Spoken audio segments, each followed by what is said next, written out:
মাসুদ কামাল ভাই, সম্পর্ক বদলে গেল একটি বৈঠকে। এই বৈঠকের মাঝে যা নিয়ে 3 দিন ধরে আলোচনা আপনিও করছেন বিভিন্ন জায়গায়, আমরা এই নির্বাচনের একটি সম্ভাব্য সময় ঘোষণা ছাড়া আর কি কিছু পেলাম? বাকি সবই তো ধারণার কথা আমরা বলছি। বিএনপি মনে হচ্ছে যে ঈদের পরে আরেক ঈদ, তারা একই সঙ্গে এক সপ্তাহে 2 ঈদ পেয়ে গেছে, কুরবানির ঈদ আর এই ঈদ। সেই ঈদে ওই ঈদে গরু কুরবানি দিয়েছে, আমি তো বলি ওই ঈদে গরু কুরবানি দিয়েছে আর এই ঈদে বিএনপি কুরবানি হয়ে গেছে। বিএনপি টের পাচ্ছে না, বিএনপি মনে করছে খুশির মানে আনন্দের লহর বয়ে যাচ্ছে। নির্বাচন পাই গেছি, পাইছে নির্বাচন পায় নাই। বিএনপি কি পাইছেন কি পান নাই এটা সবচেয়ে ভালো বলতে পারবে বিএনপি নিজে। কেন আমি কিছু পাই নাই।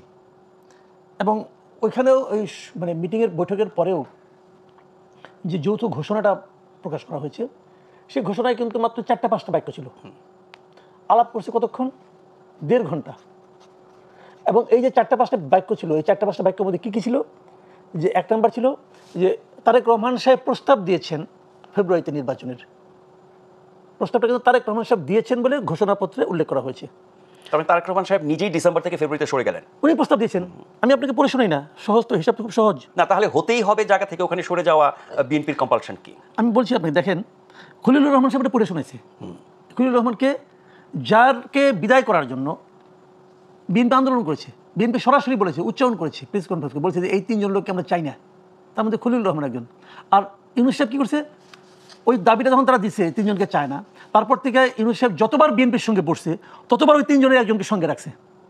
প্রথমবার রাখছে আসিফ মোহাম্মদ সজীব ভুঁইয়াকে, আর দ্বিতীয়বার রাখছে খলিলুর রহমানকে। আপনি নিশ্চিত থাকেন তৃতীয় যে মিটিংটা হবে বিএনপির সঙ্গে, ওখানে থাকবে মাহফুজ আলম থাকবে। তার মানে এর মধ্যে দিয়ে বিএনপিকে কি বোঝাতে চাচ্ছেন? বোঝাতে চাচ্ছি বিএনপি তোমার কথা আমি কোনো পাত্তাই দিই না, আমি যেমনি চাই তেমনি হবে। যারা ইউনূস সাহেবকে চেনেন, যারা গ্রামীণ ব্যাংকে চাকরি করেছেন দীর্ঘদিন, ওনার সঙ্গে 20 বছর 30 বছর, যে কারোর সঙ্গে আলাপ করে দেখেন ইউনূস সাহেবের মানসিক গড়নটা কেমন। বিএনপি বুঝতে পারছে না। বিএনপি বুঝবে আস্তে আস্তে, ওরা তো 20-30 বছর চাকরি করে বুঝছে, এরা বুঝবে আস্তে আস্তে। কি বলছে দেখেন, কিছুই পায় না বিএনপি, বিএনপি কিচ্ছু পায় নাই। আমি আপনাকে বলি ভাই, ছোট্ট একটা জায়গাটা তো আমরা জানি না, সেখান থেকে হয়তো অনেক কিছু পেয়েছে। ছোট্ট একটা বিবৃতি, কিন্তু বিবৃতি কিন্তু বেশি বড় না।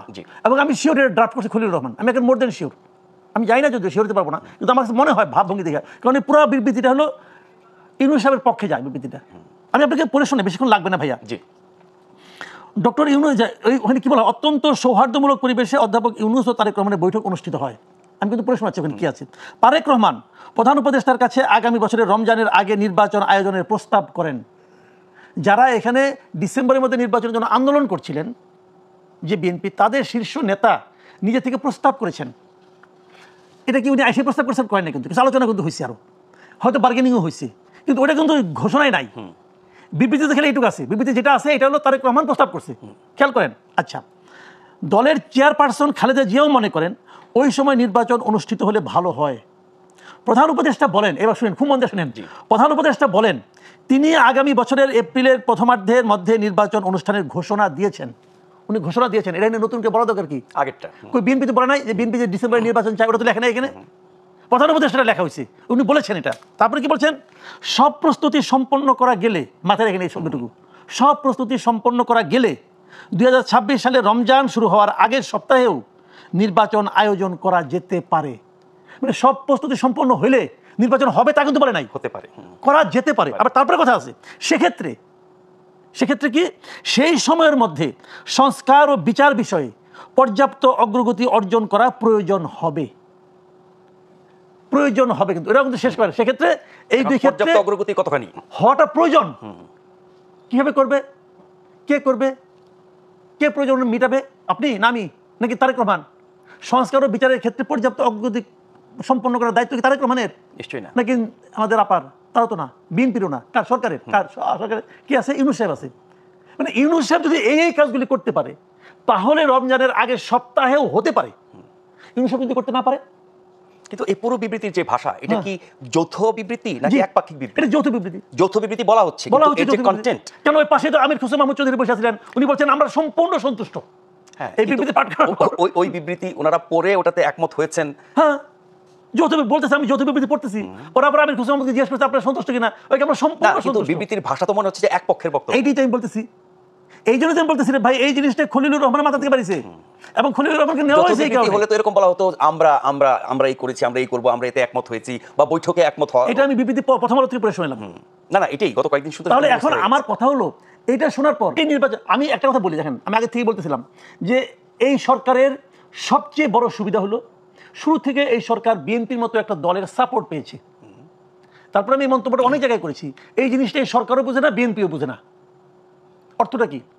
বিএনপি যদি বুঝতো, বলতে বলেন আমরা হাতির এত বড় দেহ, চোখটা ছোট ছোট, দেখে না। হাতি যদি বুঝতো সে কত বড়, তাহলে সিংহ পশুরা যাওয়া হতো না, হাতি হতো।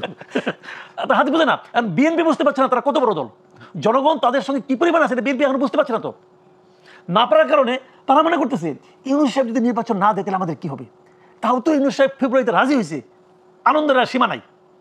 রাজি হয়েছে, এই যে কথাটা বললাম, কোথাও রাজি হয়েছে? বরঞ্চ উনি বলেছেন উনি এপ্রিলেই ঘোষণা দিয়েছেন, এপ্রিলের ঘোষণা থেকে উনি সরেছেন, কোথাও বলেছেন? বলেন নাই ভাই। আমাদের আনিসুল কি আমির হোসেন আহমেদ চৌধুরী সম্পূর্ণ সন্তুষ্ট হয়ে আসছেন তো। এটা শোনার পর সবাই লাফাতে আনন্দে, গণতন্ত্র জয় হয়ে গেছে। হইলে ভালো, আমি কিন্তু না করতেছি না। আমার সমস্যা হয়েছে আমি তো একটু সন্দেহপ্রবণ লোক ভাই, আমার কাজই এটা, আমি সন্দেহ করবো। আবার এরপরে দেখতেছি, আমি একটা প্রশ্ন করছিলাম, একটা প্রশ্ন নাকি আপনি মাঝখানে বিরতি নিয়ে আসবেন, লম্বা হয়ে গেছে। না না বলেন। আচ্ছা, আমি আরেকটা প্রশ্ন করছিলাম, সেই প্রশ্ন হলো এই যে আলাপটুক করলাম, এটুকু কিন্তু আলাপ, এই আলাপটুক করতে কি 1.5 ঘন্টা লাগে?